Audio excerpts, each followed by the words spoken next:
All right. Hi, everyone, and welcome back to From Pain Point to On Point. I'm your host, Britt, and today I'm so excited because we're going to chat with a longtime friend of the pod. Not really, but I've always wanted to say that.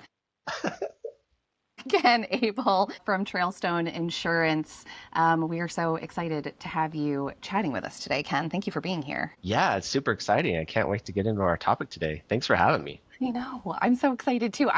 We were just talking about this, but I'm so excited about this topic because this is something that's very near and dear to my SalesScreen heart, which hmm is motivating disengaged teams. And I think that this is very relevant and topical for sales teams, but I think specifically very topical and relevant for insurance sales teams, which is what you manage. Absolutely. So let's just dive right in. Why don't you give me a little bio on Ken and a little Mhm. overview of Trailstone and what you guys do and all of that good stuff. Sure, absolutely. So, yeah, my name's Ken Abel. I am the sales director here at Trailstone Insurance. I've been here for 6 years now. I just celebrated my 6 year anniversary. Congratulations. I started out as an independent contractor selling insurance like everybody does. And after a couple years, I switched over to the sales director role. Right now, I'm managing about 10 sales producers and about 25 independent contractors as well. So I handle the new business side of the company. Before insurance, I was a graphic designer for 15 years. So it was a complete Whoa. 180 job shift. Totally worth it. Yeah. I'd do it again in a heartbeat.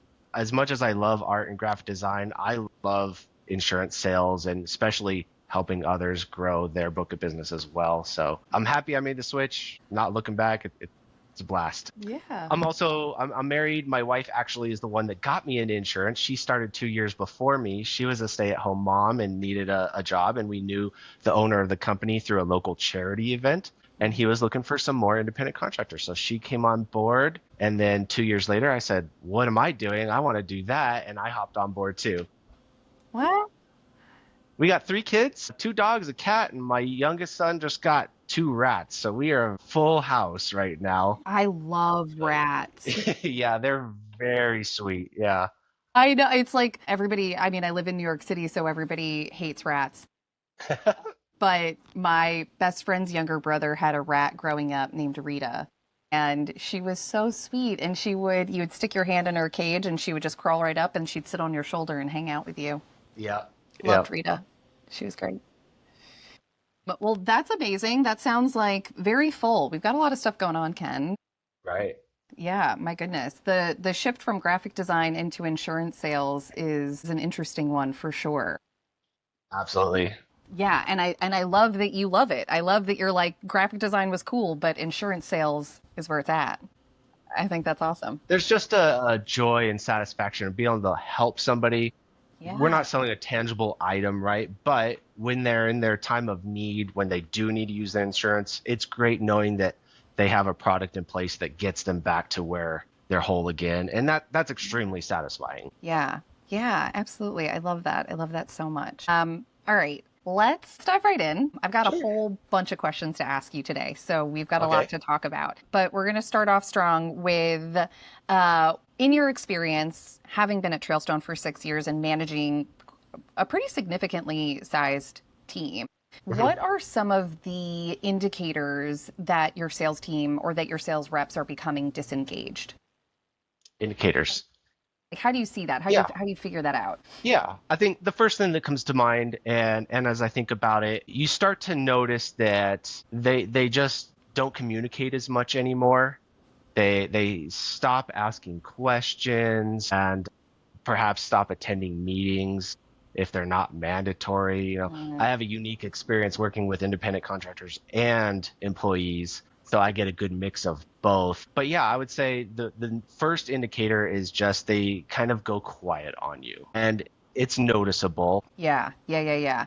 What do you think that some of the more common reasons for disengagement are? And do you feel like that's an industry specific thing, or do you think that's just a sales specific thing? I don't think it's industry specific. I think it's easy to become disengaged. Sales either we'll probably talk about motivation later too, but either you're self-motivated or you're not. And if you are one of those self-motivated individuals, you're going to be engaged and you're going to be participating nonstop because you have that internal drive. Whereas if you're more like that standard middle performer, it's very easy to become disengaged either over time, just from burnout or lack of engagement from the leadership team or various other reasons. But again, the number one reason why somebody might become disengaged, that's actually hard. I think everybody's unique and different. It's probably, gosh, I don't even know if I could say what one specific thing. There's too many variables as to why. Everybody's got their own challenges, right? Yeah, yeah. We talk about that a lot at SalesScreen, where we talk about the different types of performers and how, everybody is kind of motivated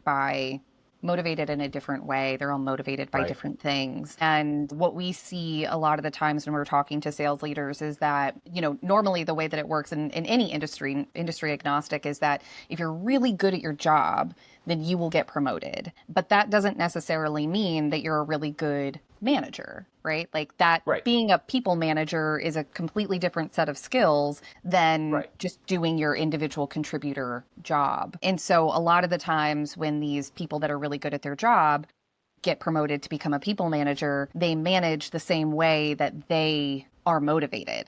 And that Mm-hmm. doesn't always translate across a large Mm-hmm. team where everybody Right. kind of has like different motivation styles and are motivated by different things. So yeah, Right. I think it is pretty fair to say that it's kind of hard to pinpoint specifically what Yep.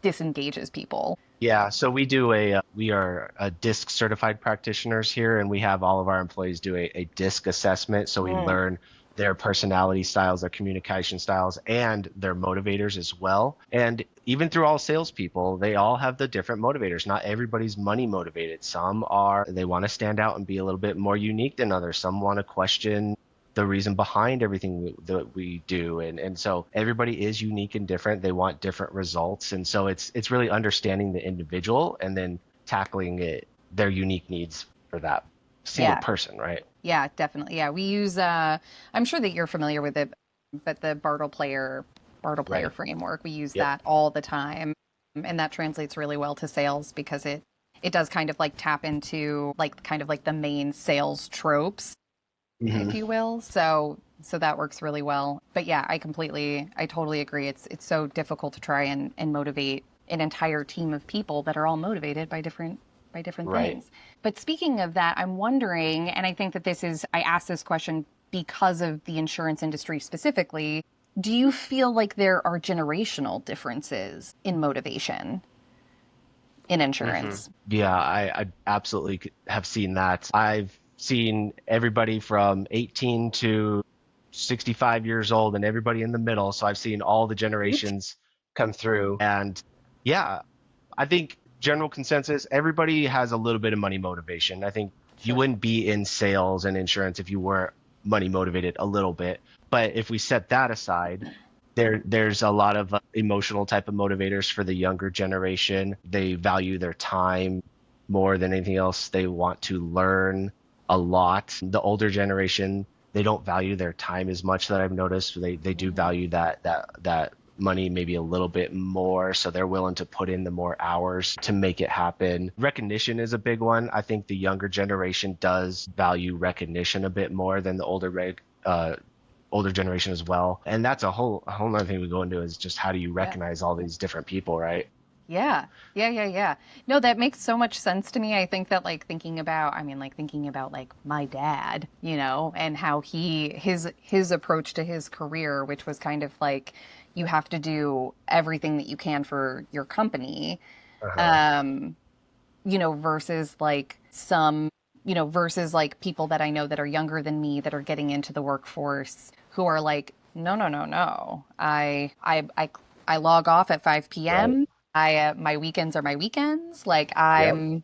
I'm working to live. I'm not living to work. And so there is such a different shift in Yeah. mindset I do between the feel the younger generations. generation sets boundaries better than the older Mm, generation. And mhm. then I think it's a good thing because they come onto the team and they hold the older generation or the leadership accountable to their boundaries. And it's a different experience than maybe 10, 20 years ago. That's a really good way of looking at it. I like Yeah. that. Yeah, you do. You when you enforce boundaries, they have to be respected, and I think that that's Exactly. something that we can learn from Gen Z. 100%. Yeah, we can teach them how to set up PowerPoints, and they can teach us how to reinforce boundaries. Okay, amazing. So getting kind of into the gamification motivation aspect of this a little bit, I want to ask you kind of a two-part question, which is what drew you to gamification and why did you feel like that was going to be something that would get the teams engaged? hmm Yeah. So a few years ago, about 3 years back, we were fully remote. Our Mm. entire team was 100% remote. So that right there is a big challenge to generate engagement via Zoom or just through online chats, right? Mhm. So we were pursuing ways to create more engagement through gamification or any other means that came along throughout the time. The owner, Mark Rogers, he is a very big fan of gamification. He's had it in the past at prior jobs, but being remote, it has to be a software that everybody is able to access easily, and it has to be able to be implemented into our CRM, so there's not additional steps involved to use that platform. So we've always been on the lookout for some type of software that would gamify everything that we do on a regular basis. I think he was looking for years, like 5, 6 years he was Wow. looking. And then I'm not sure the specifics, but somehow he just stumbled across SalesScreen. I think it might have just been a simple ad that he saw. And then he Yeah. looked into it further. And then the rest is history. I mean, that was exactly what we were looking for.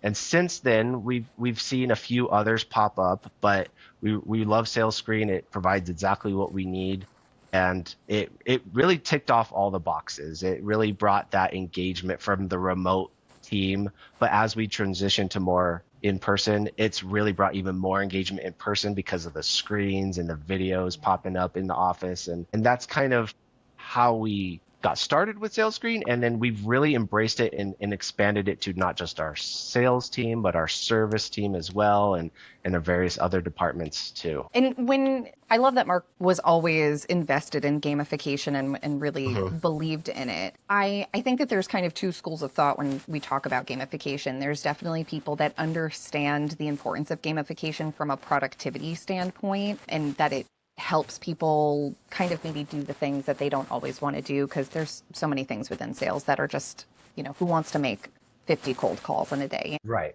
right. But then there's the other element of just like of motivation and morale and culture building and all of those things. And so I guess I wonder, was this more of a productivity play or more of a motivation play or a little bit of both? How did that what Oh was the yeah, approach to it? it's definitely all encompassing, right? You put some KPIs for a sales producer, and they have to make a certain amount of phone calls, get a certain amount of quotes out the door, close certain amount of deals, and that's great. And those self-motivated individuals, they're gonna hit those numbers no matter what you do. But the people that need a little bit of encouragement, tying that to something like gamification, it brings a different kind of satisfaction that they enjoy.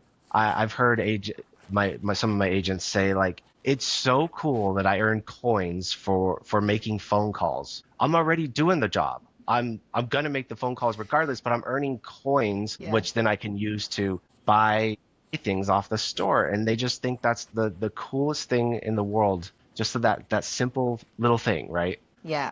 And Yeah. then on top of that, being able to create the competitions and other things like that, and just again, it's incredible, just the engagement that it brings. Mhm. Yeah, I totally agree. And I think that it kind of goes the coins element, like it goes back to that recognition piece that we were talking about before, in the sense of like, when we talk about recognition, it doesn't always have to be your manager reaching out and being like, hey, good job making all of those phone hmm calls. hmm But getting those coins is in and of itself a sense of recognition. I'm doing this thing that, it's a little laborious. It's a little bit, it's not the most fun aspect of the job, but if I get 50 coins at the end of this, I can put that towards a gift card, or I can put that towards some movie Exactly. tickets, or I can put that towards something, and that feels like worth it. That feels like some nice hmm recognition for doing the thing that like wasn't that fun to begin with. Right.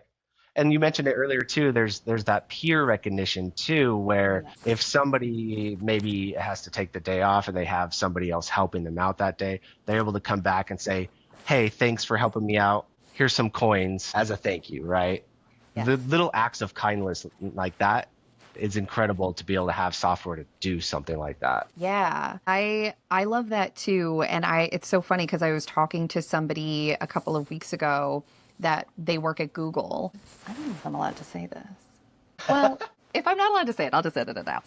We'll fix it in post. But they work at Google, and Google has something called peer-to-peer bonuses. And it is literally the exact same thing as what we do with our coin system. So you can shout somebody out for going above and beyond, helping them with a project, just being a team player of any kind, and you can give them money. They have they've got money that they can give out to other people, and it's the same thing. And I heard that, and I was like, oh, well, we're doing what Google does. We must be doing something, right? If the Right? If smarties Google's over doing at it, Google, yeah, yep. if they came up Everybody with it, knows then how their we. culture is. Yeah, yeah, exactly, right. Oh, that's funny. Okay, amazing. The other thing that I wanted to talk about that is specific to motivation, this is a good segue from recognition to motivation, but how important do you feel motivation is to your overall sales strategy? Obviously, there's an element of, you want people to be motivated because you want them to produce, but like in terms of motivation overall on a team, how important is that to your sales strategy and tactically reaching your targets and quotas? Right. I think it's extremely important. You have to constantly motivate or incentivize people because they'll get, like I said, they'll get burnt out. There's only so long somebody can go doing the same thing over and over before they just start to wear down and get a little bit tired. So that motivational aspect of either gamification or just kudos by your peers, things like that just kind of resets it, reframes the job that they do. Our company runs on EOS, the entrepreneurial operating system. And so we do everything in quarters. So every 90 days we come together as a team and reevaluate our big initiatives. It's kind of the same concept, Yeah. right? Like you can't do a year-long initiative because you'll peter out over time. The human body, the human mind, it has about a 90-day cycle. So you need to be re-engaged and re-motivated. For our sales team, it might not be 90 days that we do that. We do it on a daily, weekly, monthly basis. But that's part of what keeps their energy levels up, their excitement up. And it fuels everything that we do. That when they are motivated, they produce more, they make more phone calls, they essentially get more sales, right? Yeah. Yeah. That's oh man, just Ken, it's like I gave you these questions beforehand. You're setting me up so good. What have you done? Like, I think that's the reevaluating every 90 days is an interesting one because I think that in a lot of companies, you kind of have like your year-long goals, and every quarter you would come up with different goals that ladder up into that year-long goal, but like ultimately Exactly. you're trying to like hit a North Star. But obviously very easy to kind of get burnt out when it's the same, we're kind of beating the same drum. So what have you guys done, and what have you done as a sales director and as a sales leader to re-engage demotivated teams or your producers that maybe might be checked out? How do you approach that? Yeah, I mean, there's definitely have had producers that have checked out, and re-engaging them can be challenging. It depends on why they're checked out in the first place. Everybody, again, like you said at the beginning, everybody's different. Their reasonings are different. In insurance sales, we grow books of business. So as agents get larger, and it's kind of similar just with independent agencies in general, that independent agency is growing a book of business. And I kind of see it in the same way our independent contractors that have grown that book of business, they'll start to become disengaged over time because they might not need to be as engaged because they don't need to grow their book of business as much anymore. They've kind of hit their goals. So what's in insurance specifically, the last couple years have been what we call a hard market. Things have been very difficult in the insurance world because it was turned upside down with all the catastrophic losses that we've had it over the last couple years. So that was a little bit of a wake up call for those that have the large books because they are losing customers. So they're kind of being forced to become re-engaged to once again grow their book of business. So how do we get them up to speed with the others that are engaged? It's weekly meetings. It's one-on-one check-ins to make sure that they are being paid attention to, their voices are heard, they're understood. It's putting incentives out there that they can achieve. For those lower performers, it's putting incentives and games out there that aren't tied to just sales and production. It's tied to activity and performance that way. Lots of little levers. There's not like one magic bullet that just brings somebody back in. It's let's try these 10 different things and all together. If you ever read The Slight Edge, like that, a little plus a little plus a little equals a lot, right? Yeah. It's, yeah, it's such a good point, and I think that like listening to you answer that, like my takeaway from this is that real communication, like kind of constant communication and check-ins is really important in staying really connected with your team. Probably having like a solid coaching plan or comprehensive coaching plan is Mm-hmm. fairly important for this. Yeah, I think communication's the key to everything. And then Yeah. good, effective communication, that's what elevates you above the rest. Yeah. Yeah. Yeah, for sure. Given that it's been a hard market over the past couple of years, and also like kind of I also have like another question about engaging those producers that kind of like I've built out my book of business. It feels stable. I kind of don't really need to do much else here. Hmm. How do you how do you motivate those people, and like what kind of is the next step like to get them up to the next tier there? But then also, while working within this hard market and kind of people are losing customers and having to flex and adjust and adapt, how do you as an insurance company, how do you adjust and adapt your targets for this market? That's kind of a lot of it. That's Hmm. a lot of That was questions. a couple questions. I got a lot of Yeah. questions in there, Ken. Yeah. Let's see. So the disengaged producers that need to be reengaged to continue to grow their book of business. It's challenging. They want to be engaged. They Mm, want to learn the new systems that were built that they didn't know before because things are constantly changing. So it's getting them to accept change. I think that's one of the biggest problems with people not re-engaging is not accepting change. So getting them on board with the change and the new systems that have developed since they disengaged. And then with the hard market and all that and setting new goals, that one's interesting. Our goals really haven't changed. That's yeah. the strange part. We Okay. still have to make the same number of sales that we did a couple years ago. It's just the numbers that like the we work in premium in insurance, so we still have to sell, let's say for example, 16 policies a month as a sales producer to hit your target goal. That's what it was 2, 3 years ago. It's still the same now, but the premium amount has increased because rates for consumers has increased. So our goals really haven't changed. It's just we have to adapt the numbers to current market trends. So this is it's less of a quantity and more of a quality play at this point. Yeah. Yeah, I think the consumer has changed a little bit over the years too. So we have to constantly adapt to the consumer's needs and what they want. We got to meet them where they're at. We can't just be stuck in the past and do things the way we've always done it, right? And that leads back to that change reluctance. I remember when I implemented sending out video quotes for our sales producers, they didn't believe me that that was a necessary thing, that that wouldn't work. Now that we look back, they're like a firm believer. They love it. That everybody's sending out videos on a regular basis, and the customer absolutely loves seeing face to face interaction. Well, maybe not face to face, but a Yeah. digital person right there explaining their coverages to them. It's a game changer for us. So getting Yeah. those disengaged agents to do things like that is the challenge, right? Yeah, yeah, absolutely. And also on that point of trying to kind of like you have to be willing to adapt. Do you feel like there are generational differences there? Do you feel like maybe Yeah, maybe older generations are like maybe not quite as willing, or inversely maybe even younger generations? I feel like there's been a lot of it can uh go both ways.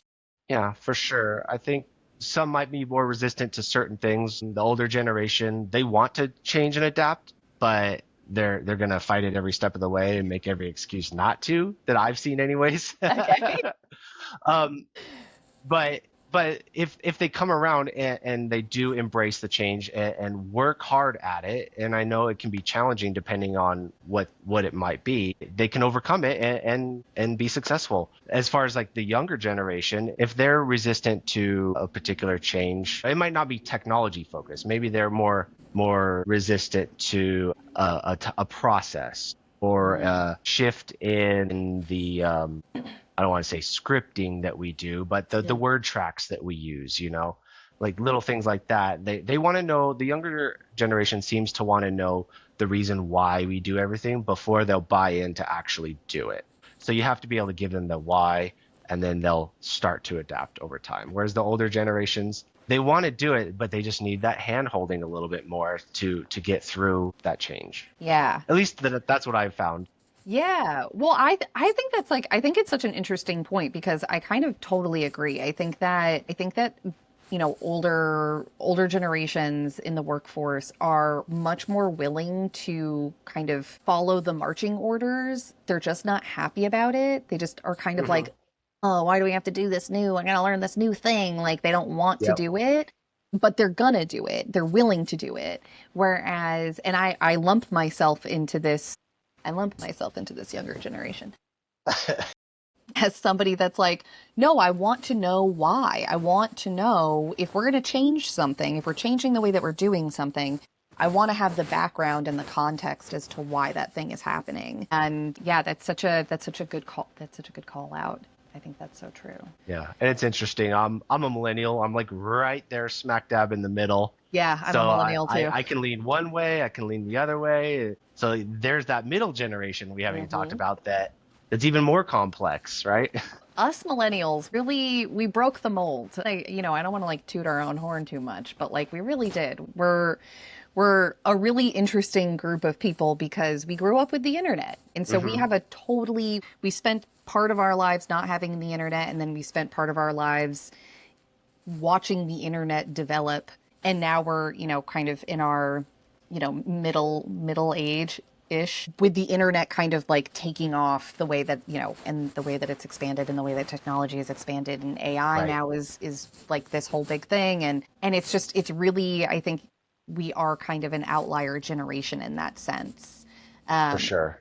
and there's such conversation too. I don't know if you've read any of this or seen any of this, but there's such conversation about how like the boomer generation, what is the correct way of saying that? The boomer generation. Boomers? I feel like boomers sounds like an I think they're insult and I'm baby not boomers is baby the boomers. technical term. Yeah. I was like, boomer sounds derogatory and I don't want to be derogatory. But yeah, like, baby boomers and Gen Z are actually very closely aligned in the way that they Hmm. approach things, like in their kind of like general attitude, Hmm. which is so interesting because millennials kind of like completely there isn't like a generation that we relate to in that way. Right. Yeah, I was listening to a podcast. I listened to a lot of John Maxwell type of podcasts, and they were Mm. just saying even millennials, the first half of the millennials, they grew up with cell phones. The second half grew up with smartphones. So even Yes. even millennials themselves are split a little bit. Yes, that's so true. I remember getting my very first cell phone, which was an Yep. LG like big block phone that Right. like I couldn't even put in my pocket. It was so big. And I just remember being in middle school playing Snake, waiting for the bus. Yep. That was like the coolest thing to me. Yep. I remember that. Yeah, right? Oh, man, bring back Snake. What a great game.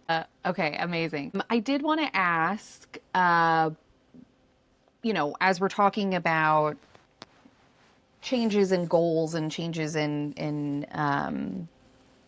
adapting to a difficult market and all of these different things, how do you balance the pressure of, wanting to hit those targets, wanting to be productive, wanting to, get that quantity while also still maintaining a healthy team culture, especially within a difficult market where maybe they're battling against things that are a little out of their hands? Yeah. Yeah. Yeah. We definitely have to work harder now to hit our goals because of the market that we're in.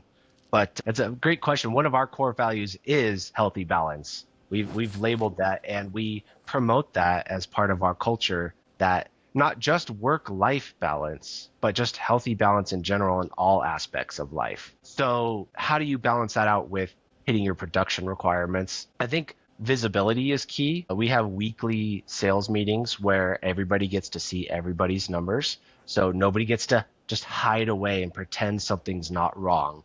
So when things are starting to trend downwards, the team can come together and help each other out. And what I found a lot of times is if your work numbers are suffering, it's usually not something work related. It's one of your other spokes of life is out of balance. So it's more of, hey, what's going on? How can we help? What do you need? And it brings that team collaboration into the mix. And then giving the employees and the sales producers the space to resolve what's going on in their life, essentially. I mean, it works both ways too. You could have struggles outside of work that could be work related.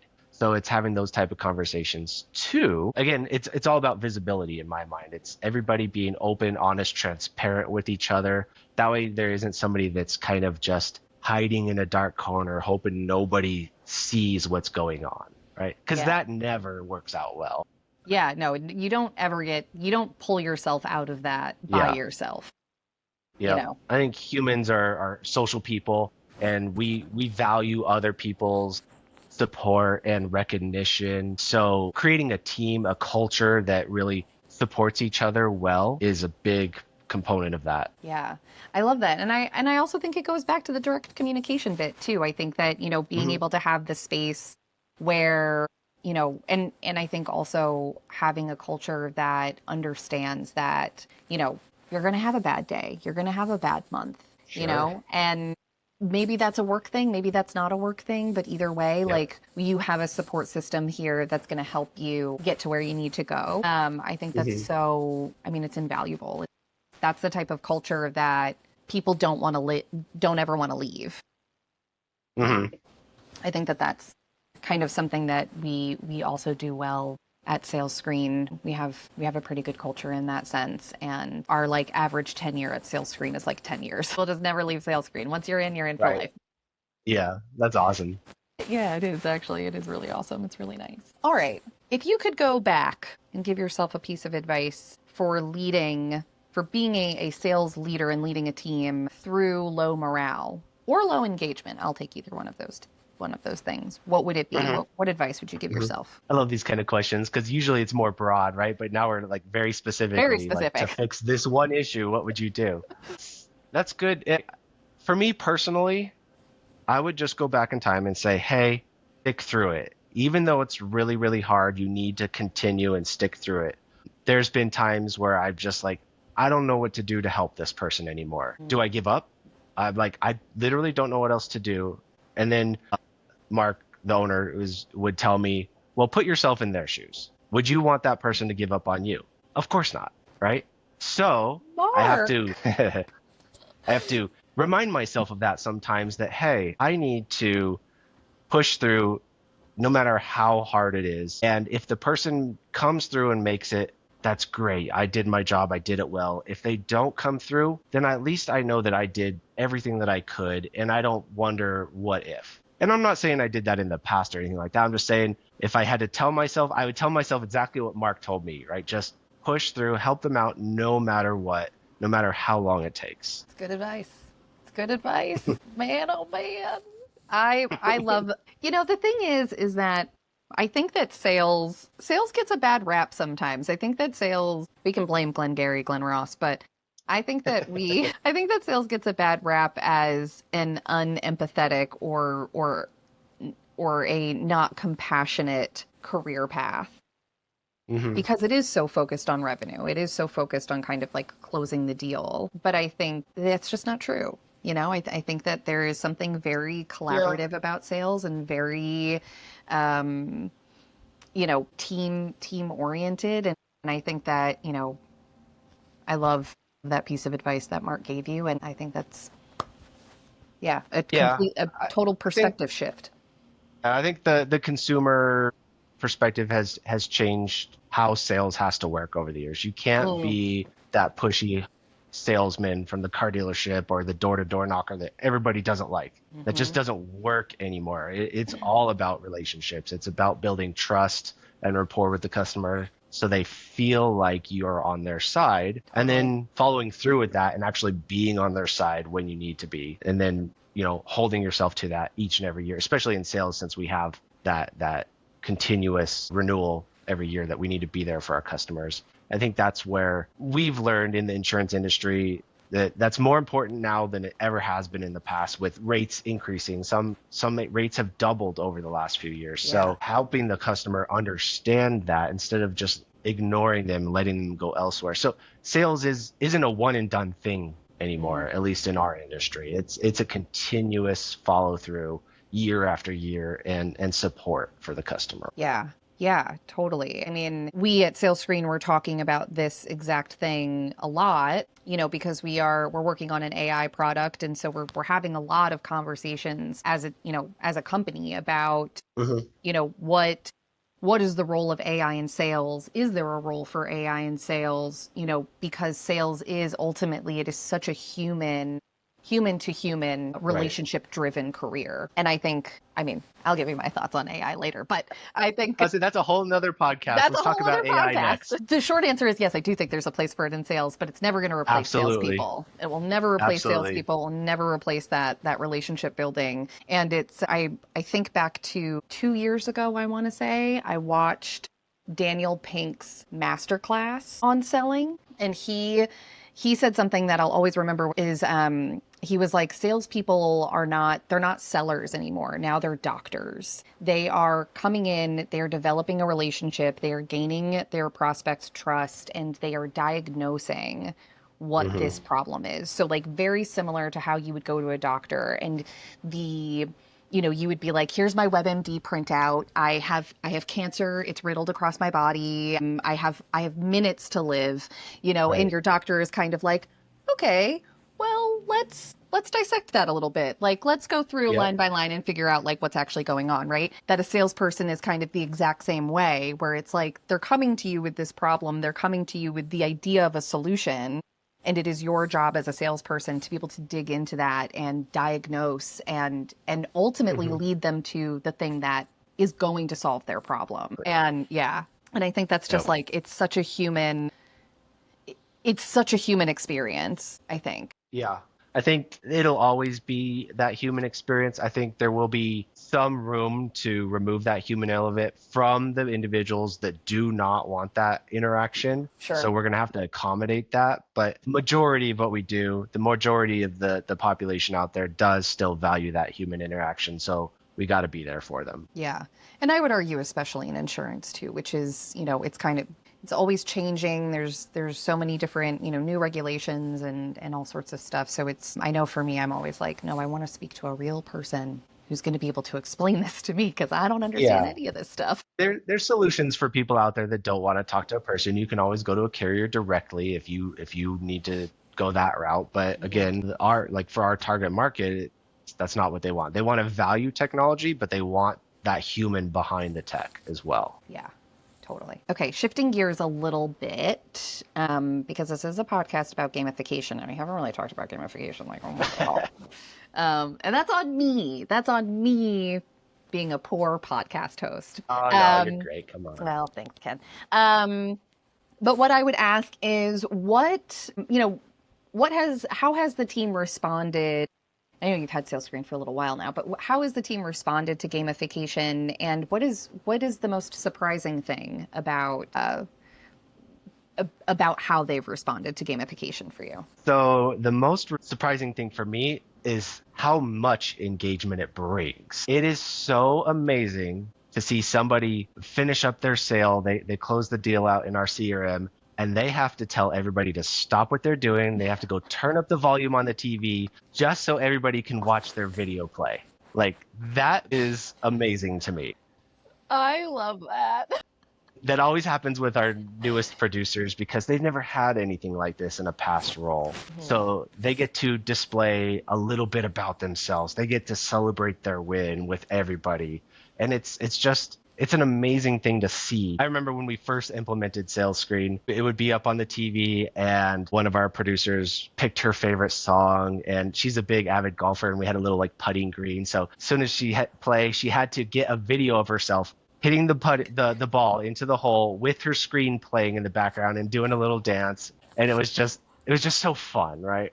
That's amazing. I want to see that video. You'll have to send that video Yeah, I through think if I you. have it. I might have to send it to you. Yeah, that is it's so, it's so funny because we're for me specifically, I'm so in the platform all the time. And also I work from home, so I don't have TVs up that go off, but when I lived in Norway for a little bit and I was going to our office in Norway every day, I was like, the sales screen experience is completely transformative. Like sales screen on your desktop is great. There's so many different things that you can do with it, and you still get the Mhm. celebration videos and whatnot, but being in an office and having those celebration videos go off in the office is like, it's Yep. such a mood booster every time it happens.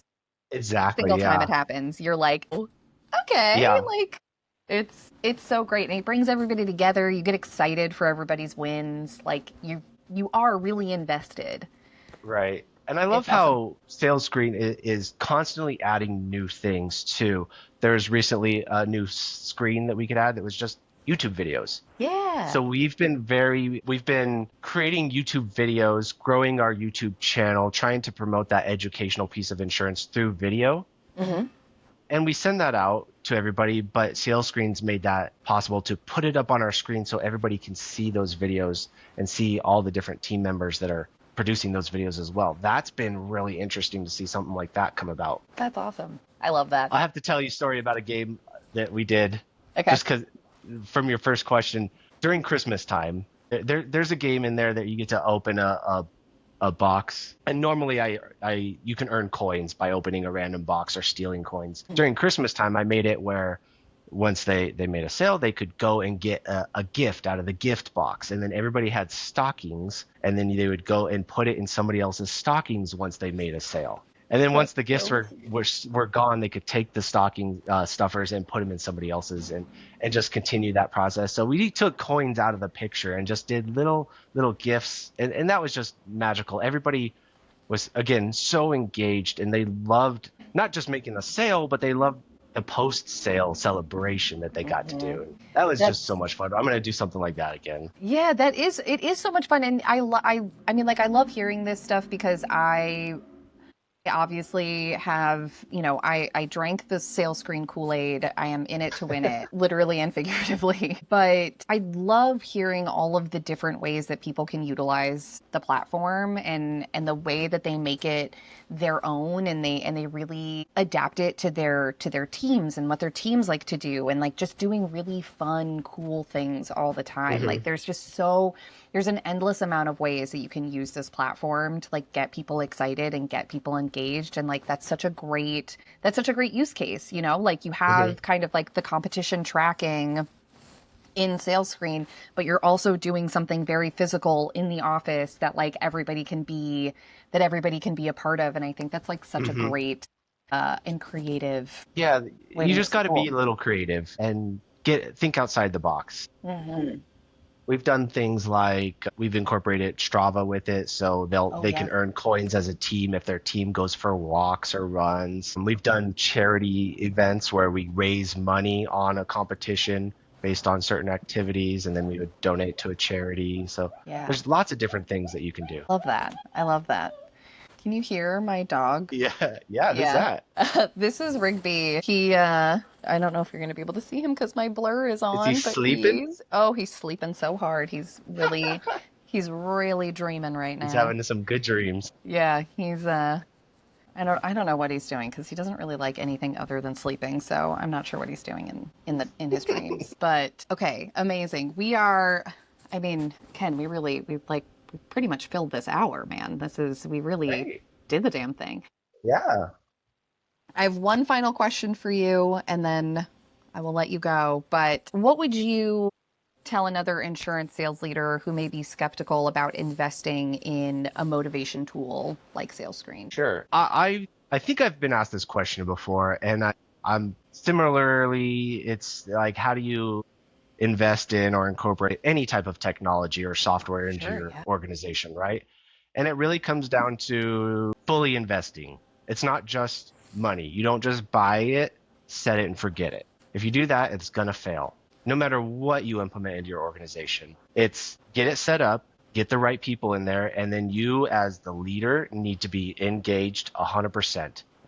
Nobody else is going to create those competitions for your team. Nobody else is going to celebrate the wins and put out the putting green for somebody and take the Mhm. video of them dancing. Like you need to be the one that does that for your team. If you can constantly be engaged, constantly put out new things and create that excitement, then it's going to work for your team. If you're not willing to make that time investment of your own time, then it just won't work for you. So definitely you got to think about not only the cost, but how much are you going to put into it? If you're willing to put in everything that you got, you will see a significant shift in your team, the culture, the sales, everything. Yeah. I mean, listen, I totally agree. I think that's such a great answer.